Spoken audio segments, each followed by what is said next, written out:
Então o governo acaba de aumentar mais um imposto, dessa vez o Imposto sobre Operações Financeiras, o IOF, que vai encarecer o crédito para empresas, vai impactar o câmbio, remessas para o exterior, investimentos lá fora, gastos com cartões de crédito, de débito e pré-pago, aqueles internacional, e pega algo específico na Previdência. E o anúncio pegou todos de surpresa, assustou o mercado e minou o que restava de qualquer credibilidade desse governo na condução da economia. E por vários motivos. Primeiro, porque contraria uma sinalização do próprio Haddad de janeiro deste ano, quando ele afirmou categoricamente que não haveria nenhum aumento de IOF no dólar, e agora isso está acontecendo. Em segundo, porque evidencia o viés arrecadatório do governo e qualquer busca pelo atingimento das metas fiscais passa sempre por aumento de tributo.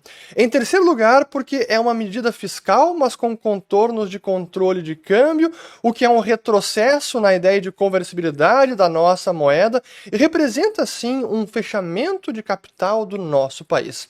E por fim, porque a medida gerou muito ruído por toda a comunicação atrapalhada, pela coletiva de ontem cheia de desencontros e pelo próprio recuo do governo no fim do dia em que revogou parte das medidas, demonstrando que desconhecia ou desconhece ainda os impactos reais dessas medidas anunciadas. Então é preciso falar de tudo isso, eu quero mostrar o que foi de fato comunicado, o que está valendo e no fim do vídeo também o que cada um deveria fazer para se proteger, para se antecipar, para se precaver deste desgoverno que estamos vendo agora com mais uma medida arrecadatória. E para aqueles que estão chegando agora aqui no canal, meu nome é Fernando Ulrich, aqui a gente fala de economia, mercados e investimentos, e se você gostar do vídeo, já dê o joinha, compartilhe também e se inscreva no canal, até porque tem muita gente que há muito tempo está aqui assistindo o canal, mas ainda não está inscrita, então verifique se você não está inscrito, se inscreva e compartilhe o vídeo.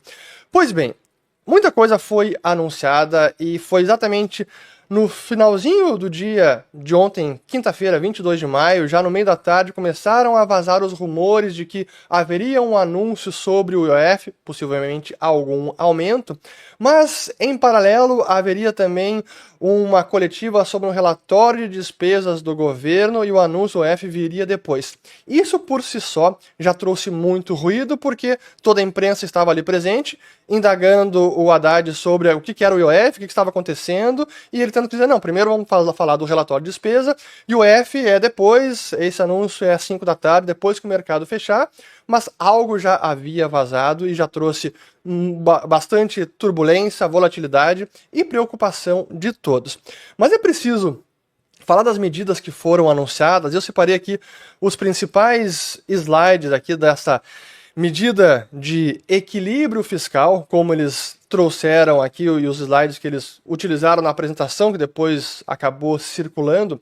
Mas antes eu queria lembrar de algo que eu comentei já há muito tempo, e eu venho reiterando esse ponto, estressando sempre, em que o IOF, em algum momento, poderia ser usado sim pelo governo, porque é um imposto que basta uma canetada para aumentá-lo. Então é muito fácil, simples, arrecadar mais por meio desse imposto, não passa pelo trâmite, pela negociação, pela articulação com o Congresso, nem nada. Basta uma canetada, aumenta o imposto e pronto. E é exatamente o que aconteceu agora. O meu receio sempre antes foi muito mais com relação a uma forma de impedir, de dissuadir a remessa de dinheiro para o exterior. Agora o viés tem sido mais arrecadatório, mas como a gente vai ver, também tem uma ideia de desincentivar que o dinheiro saia do Brasil. Então esse risco sempre esteve aí e eu sempre fiz questão de dizer, olha, IOF é um perigo, basta uma canetada e a alíquota máxima pode ser de até 25%. É 20 ou 25, eu não estou bem lembrado agora, qualquer coisa me corrijam aqui, mas basta uma canetada para aumentar mais. Então é claro que esse precedente deixa todo mundo muito receoso com o que pode acontecer daqui para frente. Mas voltando aqui às medidas, então, ao que foi anunciada, essa medida de equilíbrio fiscal, entre aspas, porque é arrecadando mais. E aqui então temos as principais alterações: a harmonização da política fiscal com a política monetária, colaborando com os esforços do Banco Central na convergência da inflação às metas estabelecidas pelo Conselho Monetário Nacional. Aqui já vem o primeiro ruído e os desencontros todos gerados, porque o que circulou na imprensa e que alguns veículos divulgaram de uma maneira, depois corrigiram a informação, mas o que foi divulgado é que o próprio Galípolo, presidente do Banco Central, foi pego de surpresa pelas mudanças no EF e ele seria contrário a esse aumento. Então, vejam só, uma medida que impacta câmbio, que impacta inflação, que impacta a gestão do Banco Central e, teoricamente, ele nem foi consultado. Isso deveria estar na alçada do Banco Central e não simplesmente da Fazenda numa medida fiscal, de ajuste fiscal. Enfim, mas logo depois veio outra notícia, e essa foi atualizada 8 horas atrás, então foi na madrugada, em que o Haddad e o Galípolo trataram do aumento do IOF numa reunião tensa e que teria acontecido na terça-feira. E durante a coletiva de ontem foi falado sobre isso e perguntaram se o Bacen tinha sido consultado ou não, e numa das respostas, um dos secretários que estavam ali presentes disse que sim, isso foi confirmado, foi combinado com o Bacen, então não sabemos se foi ou não combinado, mas o desencontro é uma falta grave, essa falta de comunicação, esse ruído todo. Mas voltando aqui às medidas, vamos lá. A IOF seguro, esse que é o que impacta a Previdência, depois eu vou falar sobre esse. Crédito para empresas, uniformizar alíquotas, afastando assimetrias, reduzir complexidade operacional, buscando neutralidade tributária e justiça fiscal.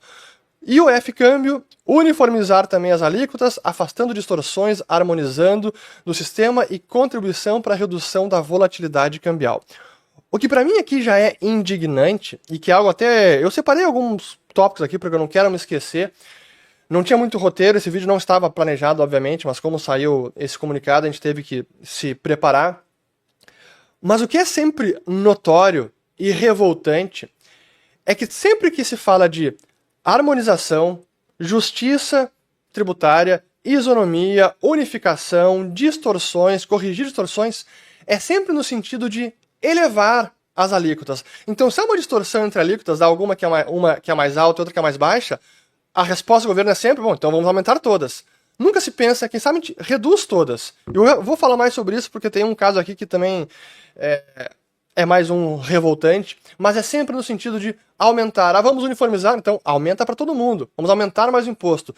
Nunca passa pela cabeça deles a ideia de reduzir a carga tributária, que é realmente o grande problema e é o que estimula vários dos comportamentos dos brasileiros, dos cidadãos, na busca por se protegerem, por pagarem menos impostos, que é o que todo mundo quer. Ninguém quer pagar imposto, ninguém paga imposto porque gosta, e sim porque é imposto. Ninguém é contribuinte, todo mundo paga imposto porque precisa pagar, porque senão vai preso. Ninguém paga voluntariamente, senão seria outro nome. Mas, voltando aqui aos slides, então aqui, esse é o IOF, que chama aqui IOF de seguros, que pega o VGBL e que não vai impactar quase ninguém. É uma medida, claro, de buscar pagar menos imposto, então a medida de eficiência tributária foi uma lacuna encontrada por grandes investidores que estavam usando o VGBL para pagar menos imposto, medida legítima, válida e legal. E para tentar coibir esta prática, agora os aportes mensais nesse tipo de plano de previdência superiores a R$50 mil, claro que para a maior parte dos brasileiros isso aqui não impacta, são pouquíssimos, mas aportes maiores de R$50 mil serão taxados em 5%. O aporte não é um ganho, não é um retorno. O aporte, você deposita 50 mil, vai ter que pagar 5%. Assim, o que é assustador dessa medida é o precedente e se algo como isso passa, como isso pode impactar lá para frente. Bom, agora é 50 mil, daqui a pouco, quem sabe, precisamos mais impostos? Reduz agora, em vez de ser 50 mil o limite, coloca 20, coloca 30, coloca 10 e assim por diante. Então, aqui o que preocupa mais não é o efeito, a abrangência de quantas pessoas serão afetadas, mas sim o precedente de taxar o aporte. Olha a maldade. Mas enfim, seguindo aqui, crédito para empresas. Então, como é que era? A empresa pagava aqui no máximo 1,88%, agora vai ser 13,95%, porque é o que a pessoa física paga. Então, para eliminar essa assimetria e essa distorção, vamos aumentar de todos. Em vez de reduzir da pessoa física, não, vamos aumentar da pessoa jurídica e agora todo mundo vai pagar mais imposto. Então, está encarecendo o imposto sobre o IOF de crédito para empresas. Já não bastasse as empresas estarem muitas endividadas, pagando os juros mais escorchantes do planeta, fora toda a carga tributária elevada, agora é mais um imposto que encarece ainda mais o acesso ao crédito. Enfim. Aí entrando agora no... Até aqui eu ia fazer um comentário, assim, eu acho que eu vou ter que usar a palavra revoltante aqui seguidamente, porque é isso que é o sentimento que suscita. Mas na coletiva, os secretários comentando, não, mas é apenas um aumento módico aqui, ó, como era, vai pagar num empréstimo R$10.000, pagaria antes 188 e agora vai ser só 395. É só um aumentinho módico, não representa grande coisa. No dos outros não representa nada, né? A IOF câmbio, que essa é a grande mudança, especialmente para quem faz turismo, para quem faz compras no estrangeiro. Não impacta, aqui é importante ressaltar, nada impacta de importações, continua zerada para importações de mercadoria, mas para quem faz turismo fora e sabe que no cartão de crédito estava pagando 3,38%, graças a uma medida de 2022 que buscava aderir o Brasil às práticas da OCDE e remover ao máximo qualquer barreira imposto sobre o câmbio, diminuir ao máximo controles cambiais, controles de capitais. Então essa medida de 2022, que tinha o objetivo de zerar o IOF sobre câmbio até 2029, ela agora foi interrompida. Em 2022 era 6,38, e aí reduziu para 23, 5,38, ano passado 4,38, este ano 25 estava válida a alíquota de 13,38, e ano que vem cairia até chegar em 2029 e zerá-la. Pois esse processo foi interrompido e agora a alíquota foi estabelecida em 3,5%, e essa será a alíquota acima da atual, que era de 13,38, então aqui temos um aumento, e ano que vem não vai cair mais. E mais, isso vai valer também para os cartões pré-pagos, então aqueles que tinham o Wise, C6, o cartão Visa, XP Internacional, Revolut, enfim, coloca no aplicativo lá, você vai ver, não é mais 1,1 de IOF, é agora 3,5, então está encarecendo o turismo de todos os brasileiros. Aí remessas de recursos também do contribuinte, que era de 1,1, vai ser 3,5. E aqui que eu vou colocar as falas depois porque realmente é fogo. Aí aqui que trouxe mais ruído ainda, empréstimos externos de curto prazo, vai também uniformizar numa alíquota maior, sempre a uniformização é aumento de imposto, nunca redução. Transferências relativas às aplicações de fundos no exterior, então fundos brasileiros que aplicam no exterior, que era impacto zero, agora é 13,5, e essa foi a medida que gerou muito ruído, porque inviabiliza muitos fundos multimercados e fundos que fazem operações no exterior até para proteção cambial, enfim, seria algo simples para os fundos e isso inviabilizaria por completo muita gente. E claro que houve aí comunicação e queixas, reclamações ao longo de toda a noite de ontem, por isso que o governo recuou nessa medida, então volta a valer 0 e não 13,5%. Porém, investimento no exterior, então brasileiro, por exemplo, no aplicativo da XP, para investir no exterior, conta internacional, paga 1,1%. Antes era 0,38%. Então aumentou mais isso. E por fim, aqui operações não especificadas, que era 0,38%, agora é 13,5% a saída. A volta do recurso continua incentivada e permanece apenas 0,38%. E é que eu vou colocar aqui algumas falas importantes. São trechos bem curtos, mas que é importante porque ilustra muito da mentalidade por trás dessas medidas todas. E só para acabar aqui o potencial de arrecadação dessas medidas, então 20,5 bilhões em 2025 e 41 bilhões em 2026, então sim, é uma medida arrecadatória com contornos de controle de câmbio. Agora que eu quero colocar então as falas de ontem, na coletiva, aqui é um trechinho curto e depois eu continuo. Vamos lá. Essa medida de alinhamento. Cartões de crédito internacional, cartão de débito, pré-pago, Traveler Check, as pessoas usam mais, agora pega aquele cartão pré-pago. Tudo isso, a alíquota de IOF até 2022 era de 6,38%. Até 2022, a alíquota era de 6,38%. Como nós adiantamos, em 2022 houve essa mudança, mas uma mudança que impactou essa gestão a partir de 2023 de redução gradual dessas alíquotas. O que nós estamos fazendo é pausando essa redução em 3,5% e trazendo as que estão abaixo para esse patamar de 3,5%. Nós estamos unificando basicamente as alíquotas do IOF Câmbio e, com isso, afastando distorções. Por exemplo, na remessa de recursos ao exterior da pessoa física, a alíquota é de 1,1% hoje. Então, o cidadão, veja que é mais barato hoje eu ter uma conta e um cartão de crédito no exterior do que no Brasil. E a gente vê uns anúncios por aí, né? Olha, abra conta aqui eletrônica, tenha conta no exterior, é muito mais barato o cartão de crédito, nos aeroportos tem isso. Por quê? Porque é uma distorção. Nós estamos incentivando as pessoas a abrirem conta no exterior e ter cartão de crédito no exterior. Exatamente. E está correto esse uso das pessoas de buscar se proteger e pagar o menos imposto possível. Então, para corrigir essa distorção, não é aumentando o imposto de tudo, e sim reduzindo o imposto que hoje há aqui para cartões emitidos no Brasil e que pagam essa tarifa. Até agora era a taxa de 13,38, agora vai ser 13,5. Então vejam a mentalidade. Para corrigir a distorção, taca imposto em todo mundo e aí acaba com esse incentivo de ter uma forma de proteção. Mas enfim, deixa eu voltar aqui. Que, no nosso entender, não faz muito sentido. E por que isso acontece? Porque para eu remeter para a minha conta para o exterior, eu pago apenas 1,1%. E tem uma outra brecha, né? Que se eu remeter para terceiros, a alíquota é 0,38%, é menor ainda. Ou seja, se você remeter para um parente seu no exterior, você paga praticamente nada de IOF. E se você depois transferir para a sua conta no exterior e começar a gastar o cartão de crédito, você vai estar pagando 0,38%. Enquanto aquele que tem um cartão de crédito brasileiro e internacional está pagando essa alíquota mais alta, que hoje nós barramos aqui em 3,5% e trazemos as outras alíquotas para o mesmo patamar, afastando, repito, essa distorção que há no mercado. A distorção não há no mercado, a distorção há na alíquota que vocês impuseram, governos anteriores impuseram, que vocês mantêm, que agora vocês estão aumentando para todo mundo. Então removam a distorção, diminuindo a alíquota de tudo, e não aumentando para todo mundo.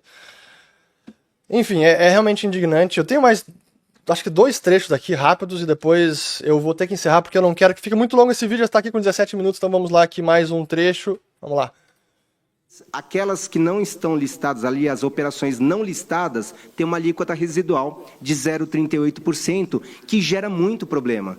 Porque você incentiva um planejamento tributário para descolar de uma alíquota, por exemplo, de 1,1, que é de remessa, para tentar encaixar na alíquota de 0,38. Eu dei aquele exemplo, em vez de eu mandar para a minha conta no exterior, eu mando para a conta de um amigo, de um parente, e pago 0,38. Isso não é recomendável no nosso entender, então nós estamos fixando essa alíquota residual para a saída de recursos do Brasil em 3,5%. Agora, para a repatriação, nós estamos incentivando 0,38% na operação de câmbio, na entrada aqui no Brasil. Vejam só que 2 pontos. Primeiro, novamente, removendo as brechas, as distorções, o incentivo, quando deveria ser redução para todo mundo e não aumentar para todo mundo. Mas o que ele coloca aqui, que seria algo mais da alçada do Banco Central, que tem a ver com incentivar o retorno do capital e desincentivar o envio do capital. Então se trata disso a medida, por isso que eu comecei no início do vídeo falando, pô, é uma medida fiscal, mas com contorno de controle de capital. Eles querem barrar a saída de dinheiro e incentivar a volta do dinheiro, a repatriação do capital. Isso não deveria ser alçada da Secretaria da Fazenda e nem uma medida fiscal falar sobre isso. Mas é mais uma prova de como estão atrapalhados. E aqui, por fim, o último trecho, e depois eu já vou encerrar para não ficar tão longo aqui o vídeo, e falar um pouco também do que aconteceu no mercado, porque sim, teve impactos de dólar e bolsa, obviamente, né? Essa linha é que tem as fintechs que oferecem aqui as contas e os próprios bancos brasileiros estão oferecendo para os seus clientes contas internacionais. Então, os clientes brasileiros que têm essas contas internacionais, Wise, Revolut ou os próprios bancos que têm as contas internacionais vão pagar esse imposto maior agora. É isso, correto? Não, essa tributação não é sobre o banco, tá? É sobre operações de câmbio para remessa. Mas eu repito, acho que vale a pena a gente se fazer essa pergunta. Faz sentido um brasileiro que é empregado no Brasil, que mora no Brasil, ter uma conta em outro país e usar esse cartão de outro país aqui no Brasil quando for passear, é isso que nós estamos tratando. Não faz sentido. Mas como há esse imposto, vocês impõem imposto, as pessoas buscam formas de proteger e pagar menos imposto. Então a distorção é o imposto e não a diferença de alíquotas. Diminuam todas as alíquotas e não aumentem ainda mais para simplesmente arrecadar. E, bom, eu vou agora só encerrar mais 2 comentários aqui, eu acho, para não ficar tão longo o vídeo, mas eu já comentei essa aqui, né, que é essa alta do IOF, então afasta ainda mais a adesão à OCDE, que era a ideia de conversibilidade do real, que era uma agenda muito importante, que foi completamente já abandonada por essa administração. E os impactos de mercado ontem, hoje o mercado está caindo bastante, até não apenas pelo anúncio da Fazenda, mas também porque o Trump anunciou novas tarifas agora ameaçou tarifas na Europa de 50% a partir de junho. Mas enfim, então também está impactando o dólar no mundo inteiro, mas a Bolsa Brasileira, assim que saiu a medida, ontem no after do mercado, a Bolsa caiu bastante, o dólar subiu bastante. Nesse momento até aqui o dólar cai mais pela fraqueza do dólar no mundo do que por questões nossas domésticas. Mas é a volatilidade, as trapalhadas, e é o Brasil novamente na vanguarda do atraso, é um enorme retrocesso, e é, como eu já falei, revoltante e desanimador, especialmente quando a gente compara agora com o que está acontecendo na Argentina, especificamente na questão cambial. Enquanto lá eles estão consertando, removendo barreiras, removendo controles de câmbio, e a medida recente em que eles vão receber qualquer tipo de dólar, quem quiser usar dólares não declarados não vai ter problema nenhum, e depois de décadas de repressão e de controle de câmbio, muita gente teve que esconder dólares, agora eles podem usar sem nenhuma penalidade. Aqui nós vamos justamente na contramão, de colocar mais controle, de impor mais tributo agora sobre câmbio, crédito e tudo mais. Lá estão consertando, aqui a gente está tentando destruir mais. E claro que essa medida mina mais uma vez a credibilidade do governo, traz mais incerteza. O próprio carrego, carry trade, ficou mais desincentivado com essas medidas. Até isso é algo que ajuda a nossa moeda a se valorizar quando a gente atrai capital. Enfim, é um desastre completo, e o recado, a recomendação que eu deixo para todo mundo é: continue buscando formas de se proteger deste e de qualquer governo. Procure formas de evitar pagar imposto, se há formas legais de fazê-lo. Procure todas as formas, não desista disso. Denuncie o governo quando você ver medidas que são puramente arrecadatórias e que vão ferrar com a população, com as empresas e com o cidadão. E por fim, aprenda sobre o Bitcoin, aprenda sobre stablecoins, entenda como elas funcionam, como elas operam, como você pode usá-las, porque eu, com este governo, não tenho nenhuma esperança. Já não tinha, cada vez menos. Agora, com essas medidas, tomara que haja uma mudança, eventos mais favoráveis no ano que vem. Mas, enfim, aí está, então, mais um imposto para vocês, para acabar a semana bem. E, enfim, compartilhem o vídeo, se inscrevam no canal, ativem o sininho aqui também e voltamos no próximo. Valeu, obrigado. Gostou? Então, deixe sua opinião nos comentários, clique no gostei, inscreva-se no canal, ative o sininho e compartilhe para que mais pessoas tenham acesso a esse conteúdo. Até o próximo vídeo.